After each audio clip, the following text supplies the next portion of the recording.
programa Outras Palavras, um oferecimento Sindiúte MG, Sindicato Único dos Trabalhadores em Educação de Minas Gerais. Atualidade.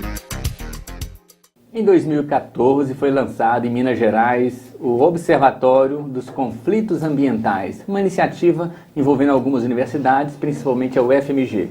Hoje aqui no estúdio estou com a professora Ana Flávia dos Santos, ela é do GESTA, que é o Grupo de Estudos sobre Temáticas Ambientais. Professora, conflitos ambientais é meio genérico. Que tipo de conflitos são esses que esse grupo de estudos atua aqui em Minas Gerais? Bom, na verdade, quando a gente fala em conflitos ambientais, a gente fala em conflitos entre grupos e lógicas distintas de apropriação, de percepção, de relação com o mundo material, com o território, com os recursos, né? E, na verdade, esses conflitos, envolvem são vários tipos Então envolve empresas e governos? Envolve empresas, governos, populações, locais. Muitas vezes, diante de formas de apropriação dos recursos e do território, que são formas excludentes, digamos assim, concentradoras, né?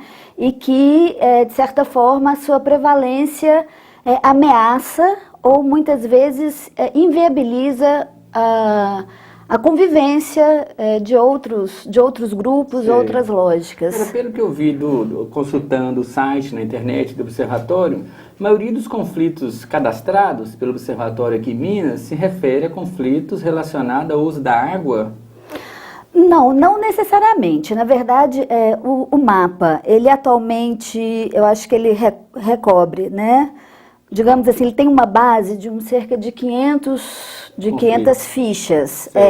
Que foram estudados. Que foram estudados, mas, na verdade, o mapa é muito mais, ele não é quantitativo. Então, esse número não representa efetivamente, esse número, assim, a base.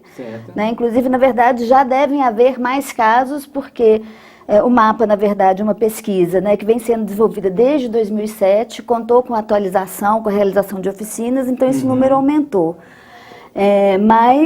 Então, assim, ele não pretende representar todos os conflitos, né? Mas ele representa conflitos, casos que a equipe considerou que são casos emblemáticos. Dentre esses, eu acho que a gente poderia destacar, por exemplo, a questão da mineração, a expansão da fronteira minerária aqui no estado de Minas Gerais, a questão das hidrelétricas, né, em várias bacias.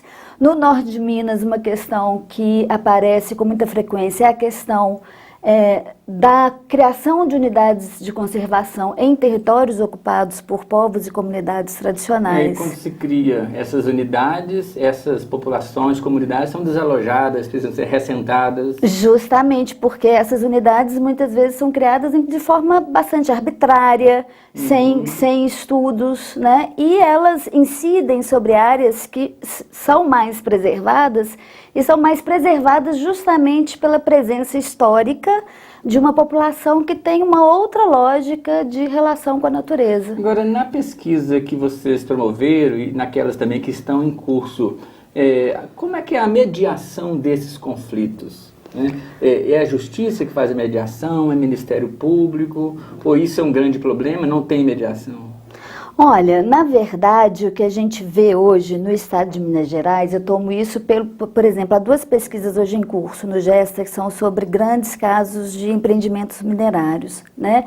E o que a gente vê, na verdade, nesses casos é, digamos assim, a falência do Estado no que diz respeito a efetiva fiscalização e mesmo uma avaliação acerca da viabilidade socioambiental dos empreendimentos. Ou seja, antes do empreendimento, naquela fase antes do empreendimento, se avaliar, exato. Se concede a licença, não concede. Exatamente, quer dizer, o licenciamento ambiental, que seria o instrumento através do qual esse juízo é feito, ele está completamente esvaziado.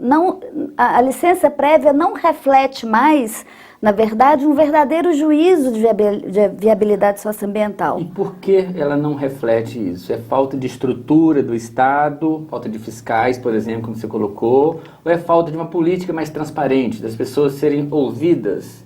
nesses processos? Acho que as duas coisas. É falta de uma política mais transparente, quer dizer, os mecanismos participativos também estão esvaziados, né? Então, a população não é efetivamente ouvida nesses processos e não se tem mais no licenciamento um fórum de discussão real dos problemas.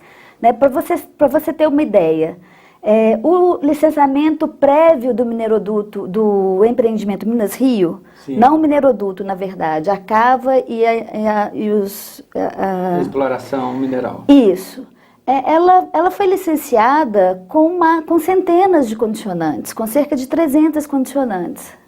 Isso implica, na verdade, que as insuficiências eram tantas que efetivamente você não poderia ter licenciado. Correto.